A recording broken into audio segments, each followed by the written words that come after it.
Dad left school at 16 and whilst a temporary clerk with the Inland Revenue applied to join the RAF. He was initially accepted but was then informed that the RAF had sufficient aircrew and Dad had the choice of either becoming a Bevan boy and working in the Yorkshire coalfield or joining the army.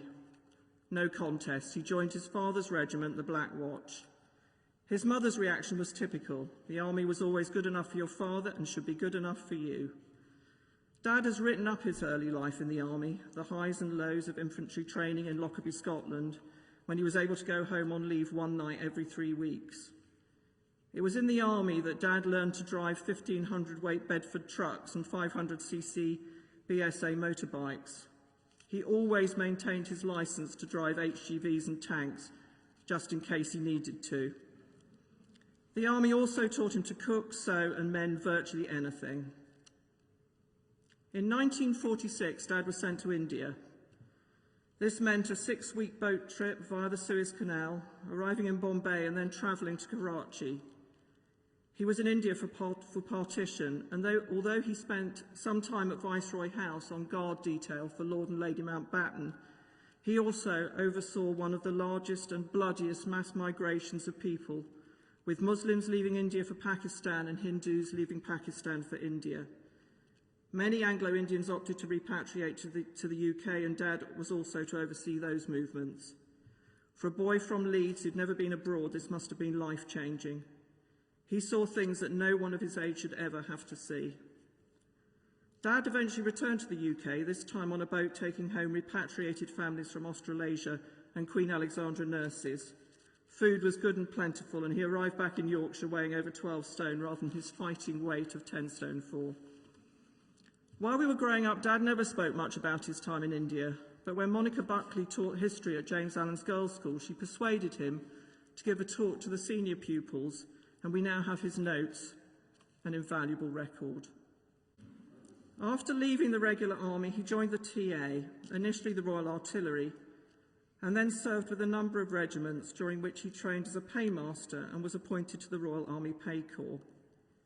He joined the 4th Volunteer Battalion, the Royal Green Jackets, on its formation in 1967 as a captain paymaster, already with a territorial decoration which he'd been awarded in September 1961. He served as paymaster to the Green Jackets at Davy Street in Mayfair for the next 17 years, retiring from the TA in 1984. This was not an end of his links with the Green Jackets, as Dad became the treasurer of the London Club, a social club for serving and retired officers run from the same building. Notice of his death has brought many memories of his efficiency in managing the details of these responsibilities, his sense of humour and his role as a team player and friend. Mum encouraged his involvement in the TA as a break from an all-female household, although he did not endear himself one year by returning one year from annual camp with several cracked ribs as a result of being on the losing side in a tug-of-war with a broom. No sympathy there.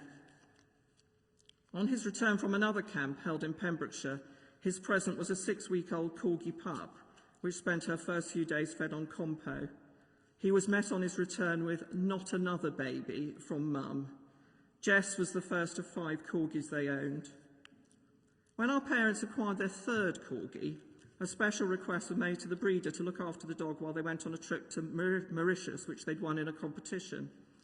On returning to collect the dog, they found the breeder still had another pup left from the same litter, which she couldn't sell because it was fluffy.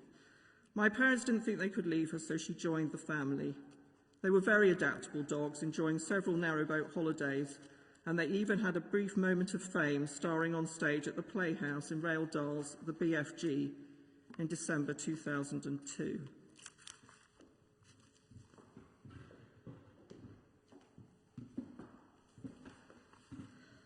Dad often told entertaining stories of his annual camp with the TA.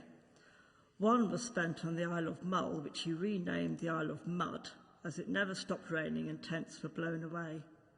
He also went to Germany and would often go as part of the advance party, but I think this was an excuse to get good quarters.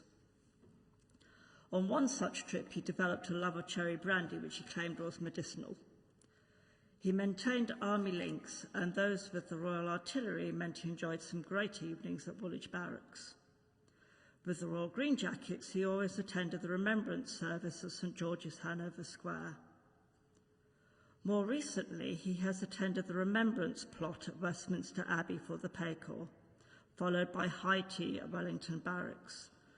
On his last attendance in 2019, when smartly dressed with his bowler hat, the taxi driver refused payment for the fare and only wanted his photograph. It's such an honour to be able to give some moments of reflection of the life of the Brigadier, our Ian. I first met Ian in 1997 at a supper to welcome me to St Barnabas for my second curacy. Ian gave me his card, very politely of course. On it I read, Ian Ryder Hunter, TD. I was far too in awe of Ian to ask him what the TD meant, and it was the days before Google, so I just continued in ignorance, until I think Christine told me what it meant and put me out of my agony. Territorial decoration. It both suited him so well.